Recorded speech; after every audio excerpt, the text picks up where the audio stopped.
masane ninmine banesi betare Elias sente démon yuara de tuntemo iningangbaram. Je vais vous entretenir aujourd'hui sur une expression Sanagubotazune. Qu'est-ce que cela signifie et quelle est la portée de cette expression? Déjà, nous allons démembrer l'expression Sanagubotazune.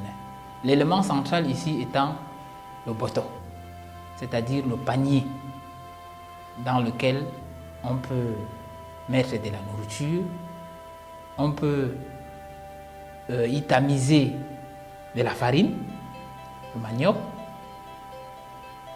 On peut aussi en faire un contenant de sacrifice pour les dieux. C'est-à-dire, avant d'aller faire des invocations, avant d'aller faire les prières, on prend le boto dans lequel on met un peu de viande, un peu de sel, un peu de la farine, un peu d'igname, un peu de tout ce qu'on a comme aliment ou nourriture à la maison qu'on apporte au Dieu, à l'autel, pour prier.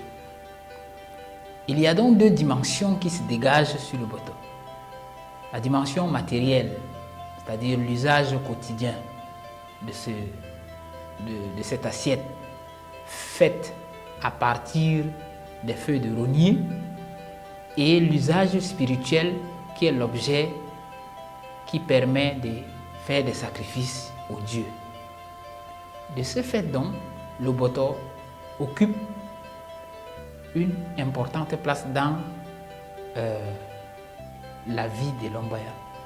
Lorsqu'on utilise donc l'expression Sanagubotazune, littéralement, que Dieu fasse du panier le chapeau sur ta tête. Que Dieu mette le boto sur ta tête, le panier sur ta tête, sous forme de chapeaux. Ça veut dire que Dieu te bénisse, que Dieu te protège et qu'il te donne le bonheur. Le bonheur ici, en termes de ce que tu peux avoir comme matériel, tu ne dois pas manquer de la nourriture, tu ne dois pas manquer de tout ce qui peut concourir à ton bien-être. Tu dois avoir la santé. C'est l'une des grandes bénédictions chez l'Ombaya. Sanagubotazune. On peut bénir chez l'Ombaya juste avec du vent. On peut bénir avec la parole, tout comme on peut bénir avec de la salive. Mais Sanagubotazune reste parmi les plus grandes bénédictions que généralement les vieilles personnes donnent aux jeunes. Par exemple, à midi,